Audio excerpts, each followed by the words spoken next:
Hi, I'm Chantra Powell, and I'm the Proven Not Perfect podcast host and a best-selling author on Amazon. Do any of these words call out to you? Drive, ambition, doing, leading, creating. These words call many of us, and sometimes to heroic impact.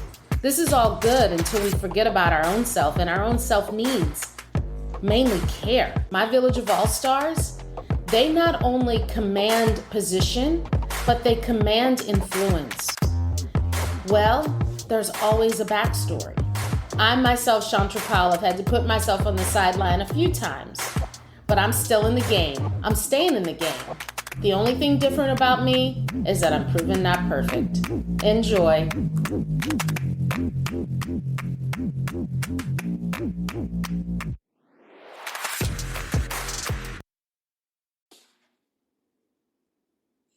Nkenge Adams.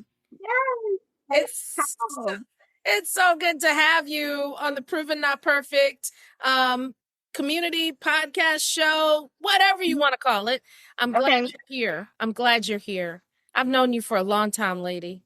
Yes, over 20 at least. Yes. Amazing to say that, because I think when we met, we literally had babies. Now we have grown people. Yes, they're literally like grown. Like I have like, they're grown. Whole people. People that need to now start, paying us back that return on investment. So I haven't. Yes, I'm ready. I'm ready to see that. Yes, I am ready to see those. I'm ready to cash in my receipts and get my ROI on my kids. So we'll see. I'm with you. And so that is a great introduction to the conversation that I'm excited about us having today. This is all about getting the return on investment, and in an area that I've yet to talk to anyone at this level about before. So certainly arts has been a part of other people's story, but I was kind of thinking, who can I have in the Proven Not Perfect podcast environment to help us kind of unpack some of the thinking around the importance of art, what it means for our life, in so many ways. The more that I'm studying, I realize the impact of art is so much more than trivial. And I think I might book myself a trip to the local art museum this weekend just because I am truly believing the hype. So Nkenge, the reason so let's kind of just start with, when I say art means to me, ...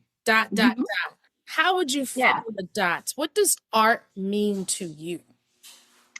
And it's funny because I don't always consider myself an artist. When I met you, both of us were in the business world and, all that kind of thing. But for me, art just has opened up so many doors, and it just feels like being your true self. So if I had to put it into like one or two words, I would just be freedom, self-expression, and joy. And those are just some of the words I would use. And also discovery, because there's so many things that I'm learning. Like I'm going back, I think I mentioned when we talked earlier, that I'm going back to school and getting another master's in actually art history. So I'm actually now studying the history of art and what it means to be, an artist. And it goes way back, 10th century, across, different areas, across, Chinese and different other kinds of, countries, continents, and just understanding what those, a little bit more about what it meant to them and why they created the art that they did. And then for me, it's just more of a self-expression and a deeper understanding of me as a person and how I relate to some of these pieces.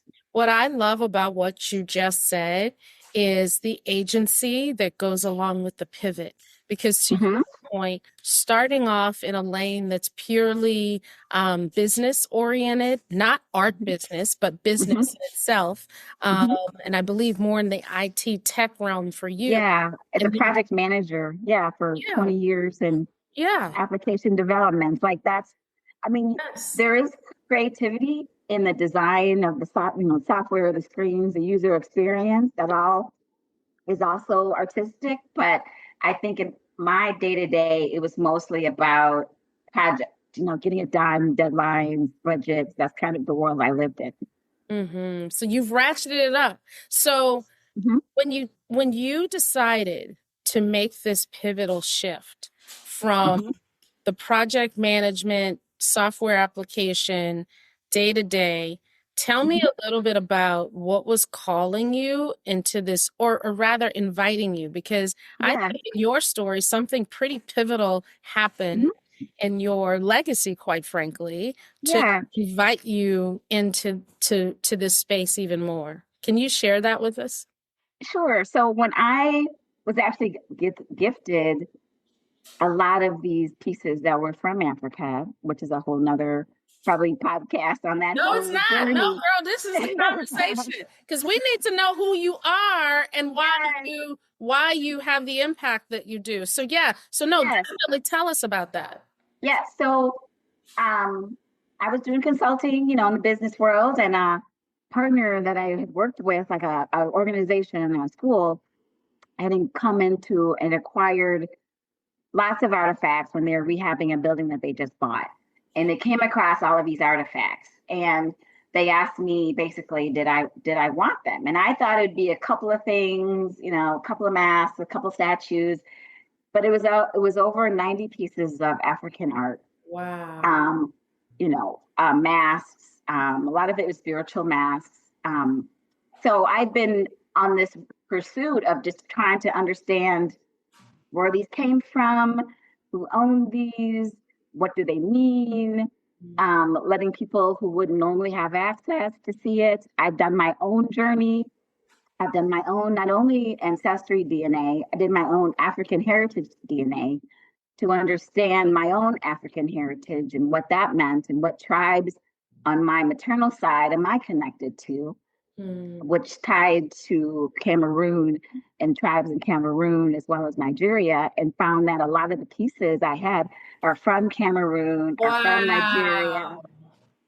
So When that, art imitates life, like yes, in all and it seriousness, when I asked you, what yeah. did it call you?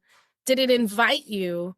There is such a bigger spiritual element to what you just said. So I just can't gloss over this because Mhm, this story is one that I think will inspire others. Here you are going about your day and your way, mhm, doing the consulting business that you operate. mhm, And you find yourself in a situation where a client mhm, offers to gift you mhm, this art vault. mhm, And mhm, you then respectfully give a yes and took the assignment to start understanding it. And then mhm. you find out it connects to your own personal heritage. I'm serious. That's like mind blowing. Yeah, I feel like it was in divine, and it's funny because a lot of us have journeys and twists and turns, and then we wonder, why did that experience happen? Why did I do this? So it was my training as a project manager who sees projects, who analyzes things, who builds relationships, who looks for opportunities to engage with others. I was like, there's two paths. One is, oh, sell it, retire, pay Yeah, off all your kids' student loans, whatever. yeah, Or it's kind of like, what do you have? How does it represent you yeah. in the community? So I took the community route, which, was a little Wow. interesting route. But over the past, it's been about a little over a year, I've been able to do two exhibitions where I'm able to work with University of Wisconsin Milwaukee African art professor to actually curate. I curated about 27 pieces of what I have and been able to showcase them in community, basically for free as part of a grant that I was luckily able to get. I was able to teach three cohorts of students over the summer, including College for Kids, where we learned about a piece, we learned a little bit about the history, and had their kids dive into their own history, their own ancestry. Because I had a diverse group of kids from different, backgrounds, and they could tell a little bit about their own story too. And we could talk about how these masks were used for celebrations and what are some of the celebrations that they use in order to build the camaraderie amongst the kids. So I've had a really, really incredible journey and experiences that I don't think I would have had it had I, kept going down the same business track. And just like a week ago, I was meeting at the Field Museum in Chicago with the African art curator who's overseeing the new exhibition that they're building in the Field Museum and seeing behind the scenes and talking about potential opportunities. So just things that I get to do now in spaces that I get to go to that I don't think I would have been able to do, a couple years ago. All because I actually think Yeah. two things, and I wonder Yeah. if you've unpacked this even personally yourself. The first thing is that you were courageous and bold to not take the easy route. Hmm. The easy route for a whole lot of people would Yeah. be pay off debt, Hmm. set up kids, Hmm. or honor this as a unique asset. You chose Yeah. the harder of the two. That's the first thing. The Hmm. second thing is you chose to be a good steward of it for the greater good. Hmm. And, launching these programs and these initiatives that inspire other kids, other people to Hmm. understand their own core, their own lineage, their own legacies. Hmm. The cultural expression is amazing. Those are two big, big things. Have Hmm. you stopped to think about that, or are you Yeah. just I in mean, full flow? no, no. I mean, I thought about it because the first thing, like, you call your parents, and I talk to my dad, and I'm like, Dad, I got all these things, and some of them have been appraised Yeah. for a bit. Yeah. And he was like, sell it,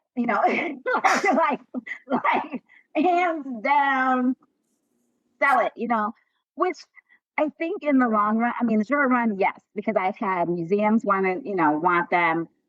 I've had, art dealers, ask me several times to consign or sell it. So I've had individuals wanting to buy pieces. So, not to say I would never ever do anything like that, but I think the return in the long run, Yeah. because it's still an investment. So I still can do exhibitions. I can still do programming. I can still utilize this access, um, you know, to do other things too. So it's not like it's just not doing anything for me. So it's a vehicle to other things. It's just a little bit different pathway to get there.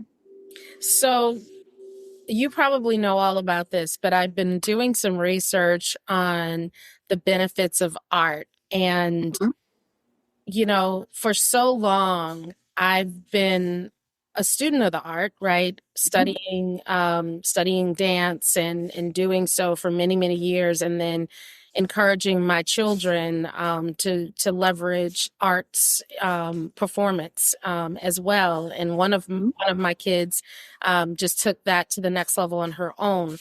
But I do understand the impact that it has to bring celebration and joy.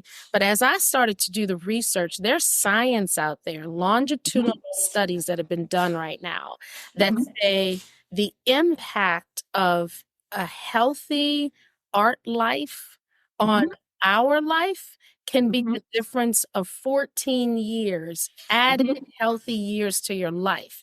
In Mhm. fact, the study speaks to it decreases stress when you have a regular participation with art. It helps you to regulate your mood. It increases social engagement. It increases cognitive stimulation.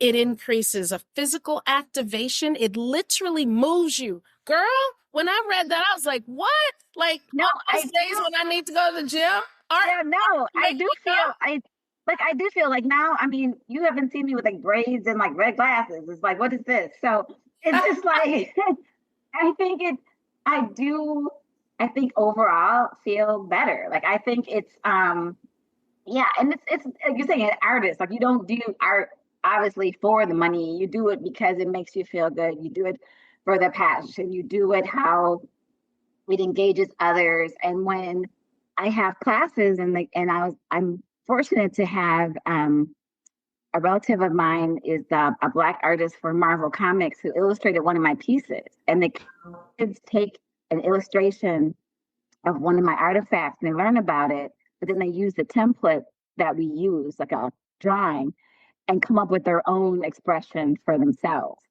And sometimes we use watercolor or we use pencils. We talked about nature where I brought in sticks and leaves and kids can be creative.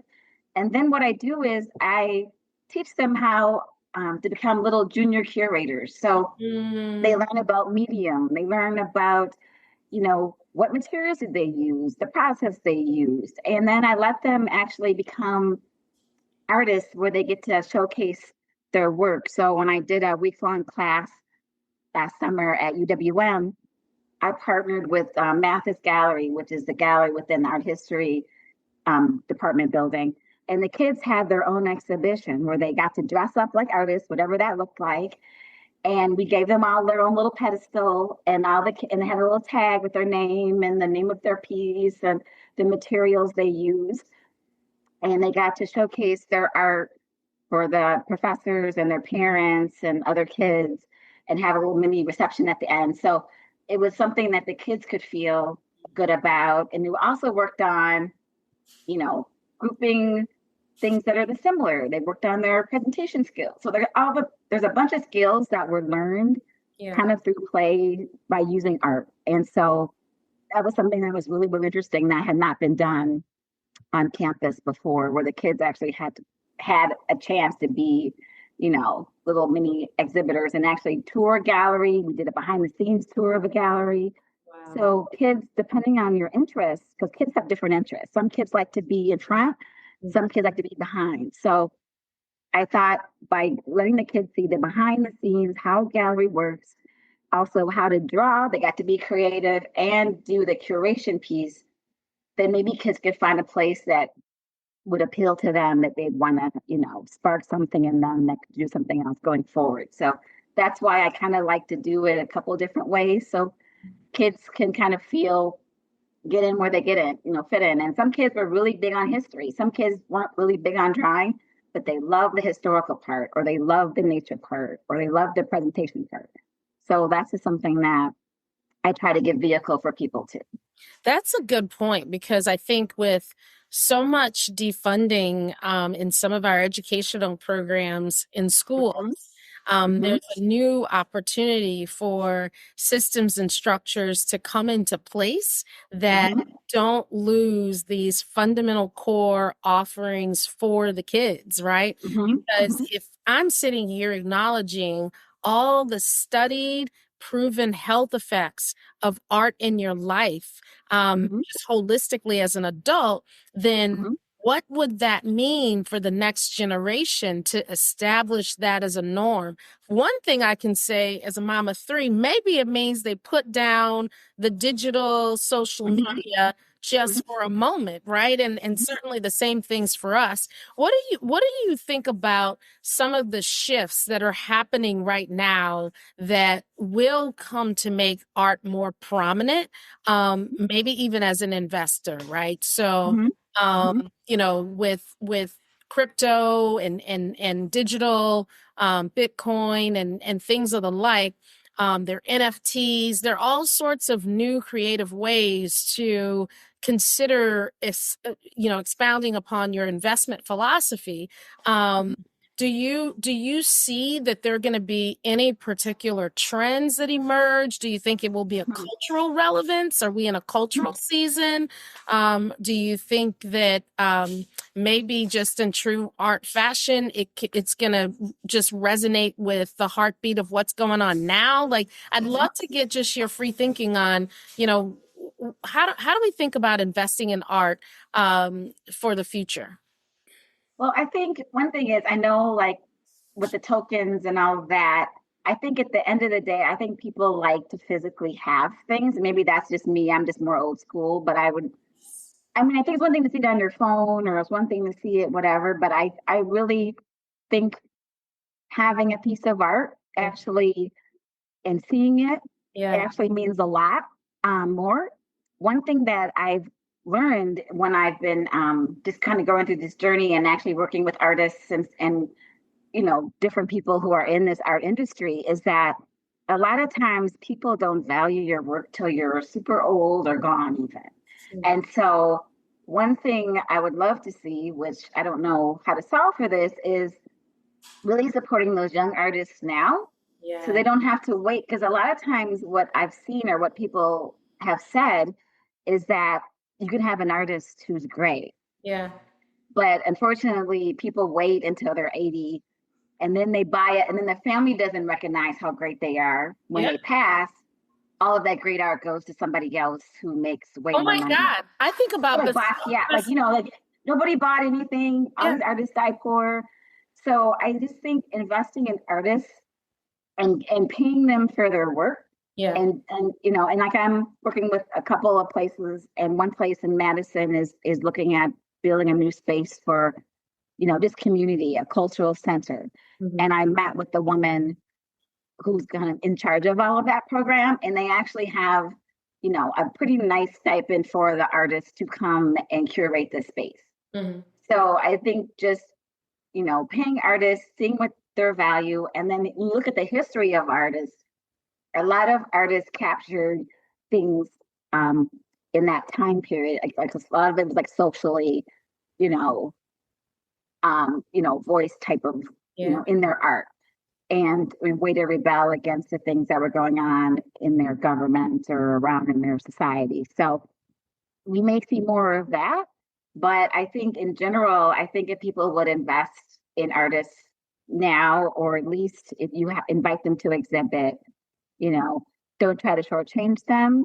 And then I know it's so hard to see what's valued and what's not. It's kind of up to the person, but I just hate to see older, especially older minority artists suffer and not make any money until they pass or until they're really old to even enjoy and be appreciated. Well, even young ones. So when you Oh were yeah. talking, I thought of Andy Warhol and Mm-hmm. Scott, right?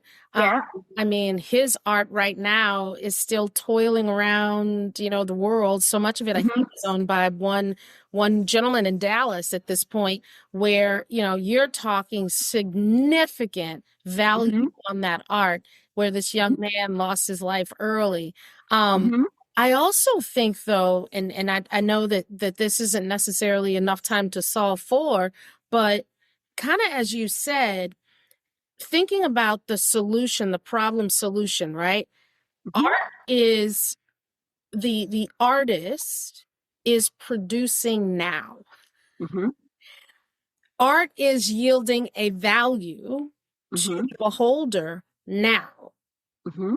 So how do you connect in a free market capitalist society Mm-hmm. the Yeah. fact that the artist has Mm-hmm. done commendable work and the Mm-hmm. value is visible and seen by the beholder, right? And Mm-hmm. so it feels to me as a finance person like straight math of, Yeah.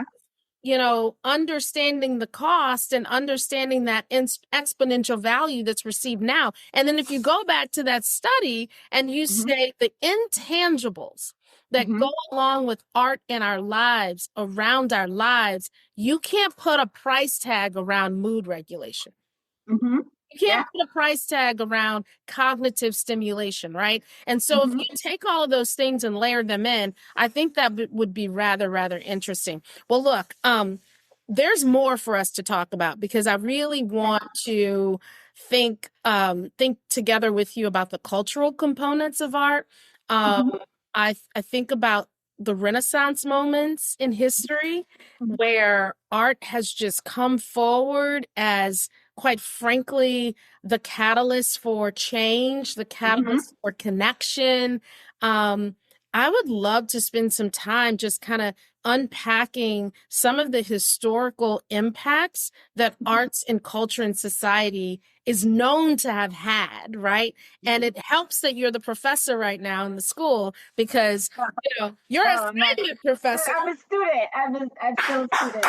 I've already promoted you to the next level. That's how that It's goes. like I'm not there yet. I'm Girl, still, yeah. look, I'm on the journey. my proven not perfect crew of all stars, y'all know I promote my people, right? I Thank promote you. my people. I ride with my people. and my people ride for me, and I'm so grateful for that. Nkenge, look, I think this is amazing that you're able to share just what comes with I'm going to say the selflessness.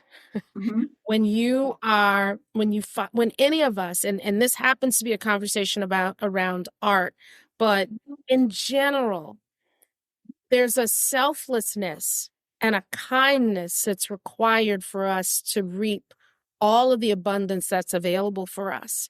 And because you chose to see two options in a door and you chose the selfless one, the kind one, I just believe you chose the abundant door, right? And I'm so proud of you, and I can't wait to talk more with you about the impact of art around the world. But if folks want to see your art and experience some of your early work, where can they find you on socials or internet? Tell us how to find you. Sure. So I have a website. It's Nkenge, Nkenge Gallery.com. And I'm also on LinkedIn at Kenge, which is Kenge Adams. And our gallery, Nkenge Adams, is also on LinkedIn as well. So you can check us out there.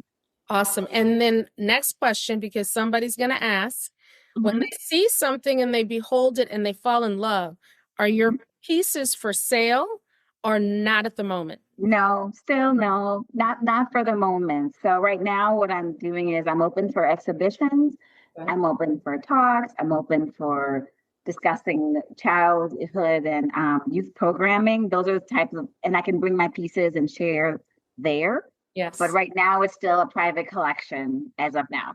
So we're going to set the date. Okay. I am shortly going to be launching a series in person live, partnered with a pretty special location here in South Florida, and would love to have you and your pieces and to create space for the marrying of exhibition and conversation. So are you up for that? Putting you on the spot. Sure.